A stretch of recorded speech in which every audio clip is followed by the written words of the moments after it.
I led them with cords of kindness, with the bands of love. And I became to them as one who eases the yoke on their jaws, and I bent down to them and fed them.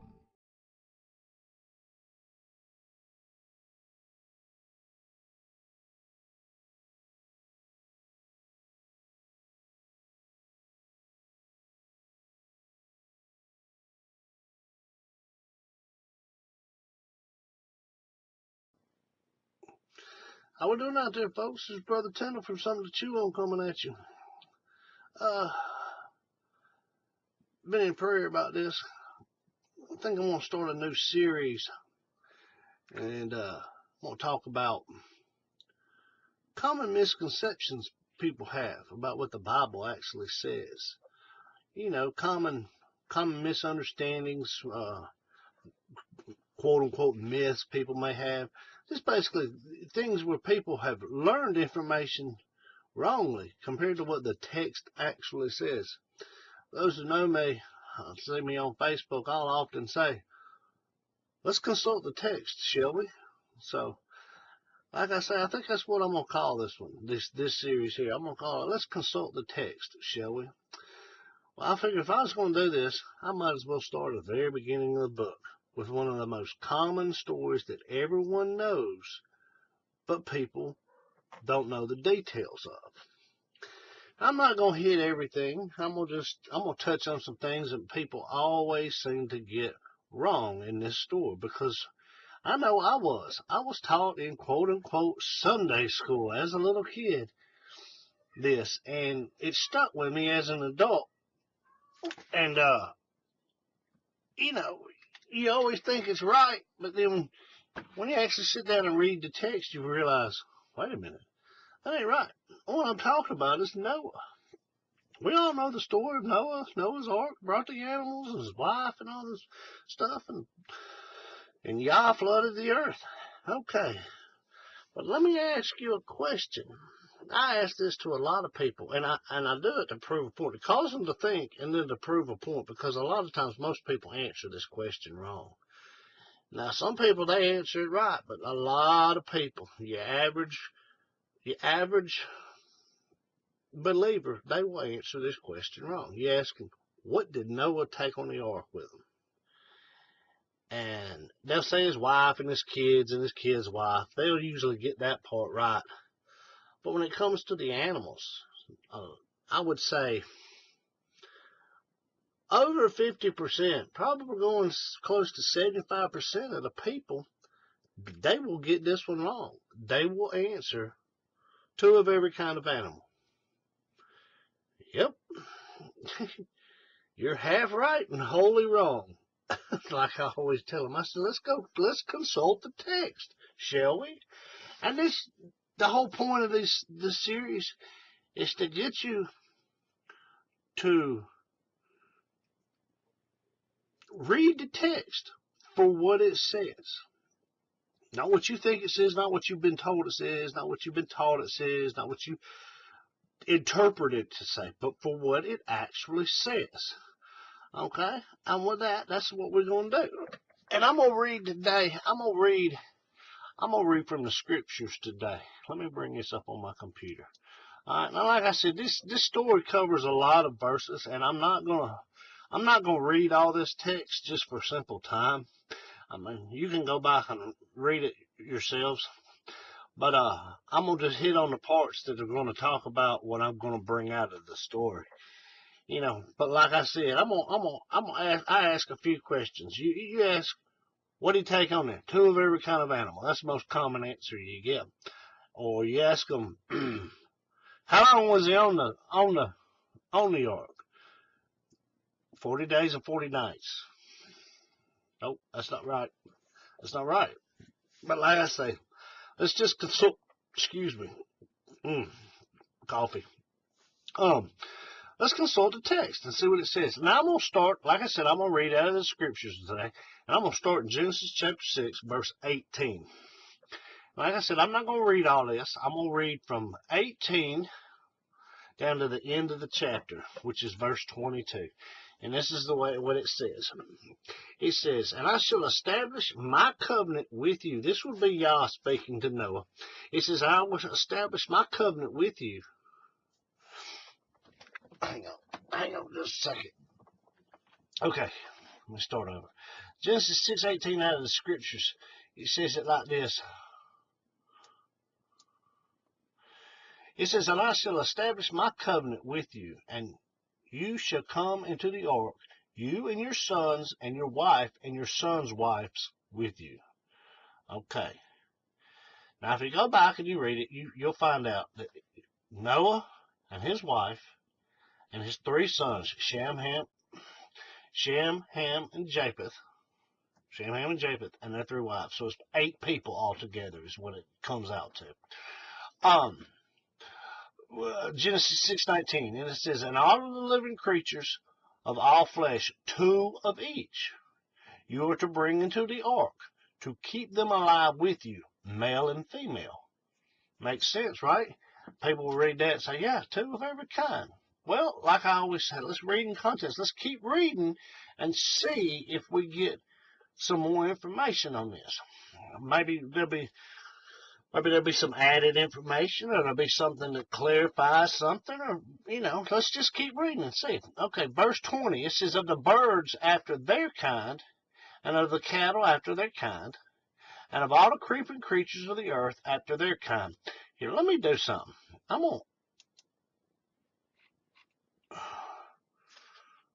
Yeah, I still can't see that. I'm trying to do it without wearing my glasses so you don't get a glare. Okay, we're just going to go back to the way it was. Okay. I'll start at verse 20 again. Genesis 6:20 says, of the birds after their kind, and of the cattle after their kind, and of all the creeping creatures of the earth after their kinds, 2 of each are to come to you to keep them alive. Verse 21, as for you, take of all food that is eaten, and gather it to yourself, and it shall be food for you and for them. Genesis 6:22. And Noah did according to all that Elohim commanded him, so he did. Now let's look at something here. Verse 21 says, as for you, take of all food that is eaten. Let's just look at that for the King James people out there. We'll look at that over here in the King James just to see how it's worded there. Let me do this real quick. I'm going to pop it up this way.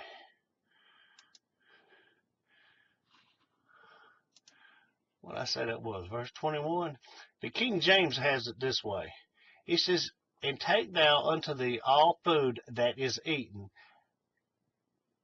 and thou shalt gather it to thee, and it shall be for food for thee and for them. Okay. Basically worded the same way. Alright. Well, there we go. Right there it says 2 of every kind after, what did it say? 2 of each are to come with you after their kind. Okay. Like I said, let's just keep reading. Let's go over to chapter 7. I'm going to read the first 3 verses, and we're going to get some added information. That's where you got to read. You can't just read cherry-pick little verses here and there. You got to read in context. This is Genesis 7, 1 through 3. It says, and Yod-Heh-Vav-Heh said to Noah, come into the ark, you and all your household, because I have seen that you are righteous before me in this generation. Of all the clean beasts, take with you 7 pairs, male and his female. And of the beasts that are unclean, 2, a male and his female. Genesis 7:3. And the birds of the heaven, 7 pairs, male and female, to keep offspring alive on the face of the earth.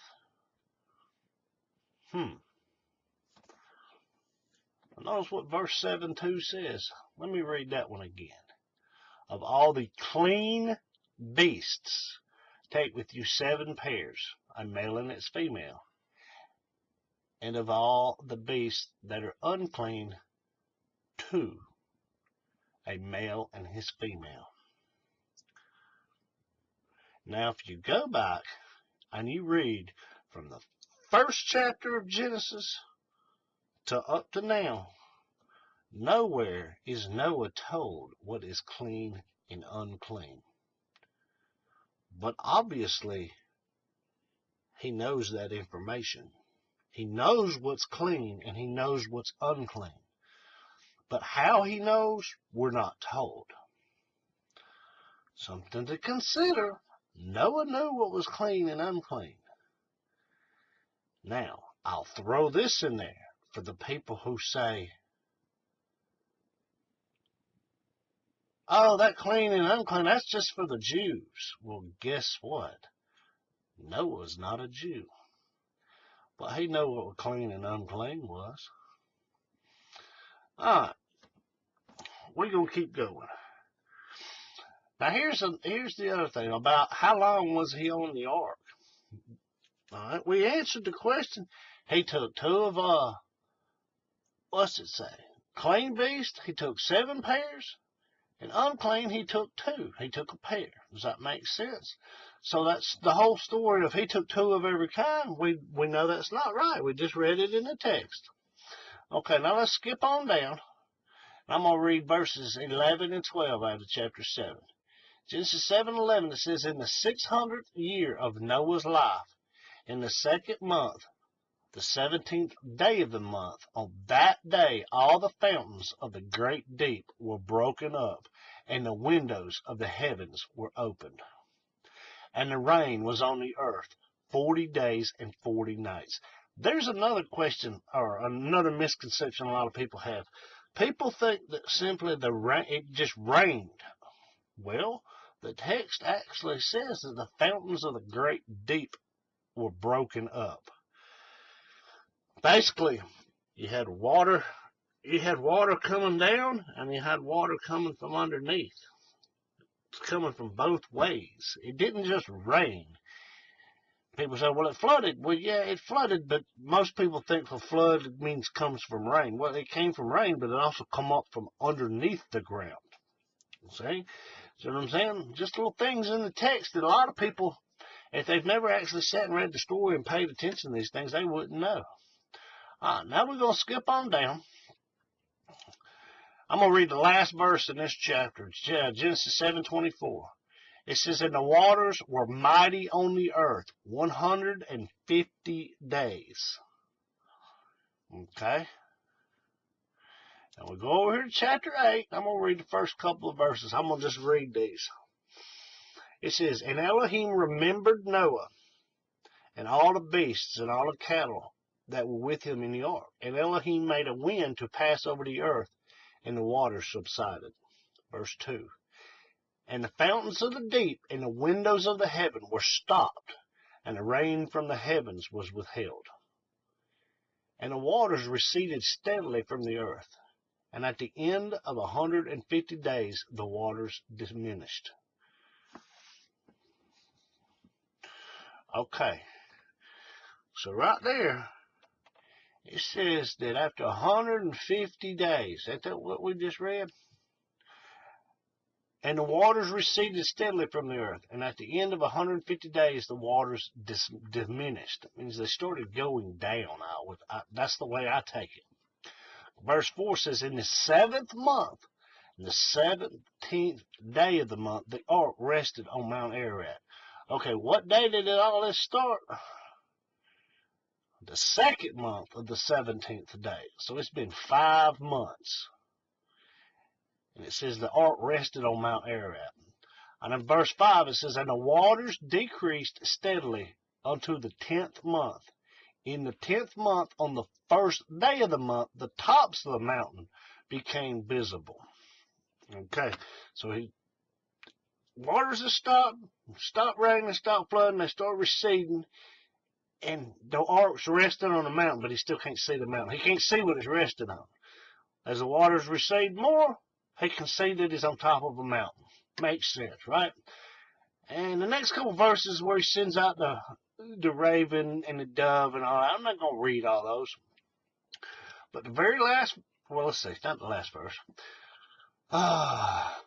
Verse 13, it says, and it came to be in the 601st year, in the first month, the first day of the month, that the waters were dried up from the earth. And Noah removed the covering of the ark and looked and saw the surface of the ground was dry.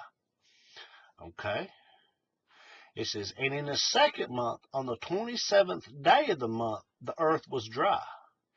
And Elohim spoke to Noah, saying, go out of the ark, you and your wife and your sons wives with you. Okay. So if he went in the 600th year of his life on the second month of the 17th day, and right here it says the second month on the 27th day, he was told to go out. So basically he was inside that, even though it only rained for a certain amount of time, he was in that ark for a total of what, a month? A year, a month, and 10 days. Is that what that comes out to? If you do the math, I think if I'm doing that math right. Okay. Okay, now I'm going to just read 17, 18, 19, 20, and 21 right here. It says, bring out with you every living creature of all flesh that is with you, of birds, of cattle, and of all creeping things that creep on the earth, and let them teem on the earth, and bear and increase on the earth. Meaning, let them go out and let them be free, and let them multiply so they can replenish all the, life, living creatures, so to speak. Verse 18, so Noah went out, and his sons and his wife and his sons' wives with him. Verse 19, every beast, every creeping creature, every bird, whatever creeps on the earth, according to their kinds, went out of the ark. Basically, everything, he opened the doors and everything come out. Just had a flood of water, and that's a flood of living life coming out of the ark. Verse 20, and Noah built an altar to Yod-Heh-Vav-Heh, and took every clean beast and of every... Okay, wait a minute, let me read that again. And Noah built an altar to Yod-Heh-Vav-Heh, and took of every clean beast and of every clean bird, and offered burnt offerings on the altar. And Yod-Heh-Vav-Heh smelled a soothing fragrance, and Yod-Heh-Vav-Heh said in his heart, never again shall I curse the ground because of man, although the inclination of man's heart is evil from his youth, and never again smite all living creatures as I have done. Okay. Now let's go over here. I'm going to point something out that a lot of people may or may not know. If we go over here on chapter 9, he tells them to bear fruit, increase, and fill the earth. Basically the same thing he said to, the first man back in chapter 1. Okay. But let's read right here. I'm going to point something out a lot of people may or may not catch. And some people catch it, and they catch this wrong. Genesis 9:3. This would be Yod-Heh-Vav-Heh speaking. It says, every moving creature that lives is food for you. I have given you all as I gave the green plants. Okay, now we're going to go back. See, right here he's telling him he can eat meat. Because up until this time period, they were vegetarians. A lot of people don't realize this. They don't know this. It's in the text, but people, they just don't catch it. It's Genesis 1:29. It says, and Elohim said, see, I have given you every plant that yields seeds, which is on the face of the earth, and every tree whose fruit yields seeds. To you it is for food. See what I'm saying? So right there, God, Yahweh said, you can eat the plants, they food. And they were vegetarians. But if you go back to verse 9, or chapter 9, and verse 3, it says, every moving creature that lives is food for you. I have given you all, as I gave the green plants. So right there, Yah told Noah that he could eat meat, basically. You could become a meat eater and eat meat. Now, I'm not going to get into the whole vegetarian, vegan, made it. I'm not going to get into all that.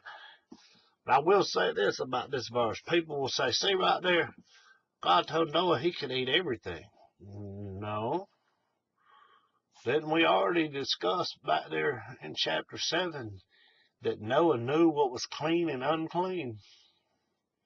How he knew it, we do not know. It doesn't tell us that. But he knew it. So he knew to sacrifice clean animals to Yah. So I'm going to assume he knows to only eat the clean animals for food. Do you see what I'm saying? But anyway, hopefully just, think about these things. Just a short video on what the text actually says. Let's consult the text, shall we? There's a lot of places. If any of you folks have suggestions on videos to fall into this series on certain things of the Bible, oh yeah, give me suggestions. I'd love to do them. But anyway, with that, I'll say shalom and blessings, folks. And as I always say, don't just read your Bibles, but study them.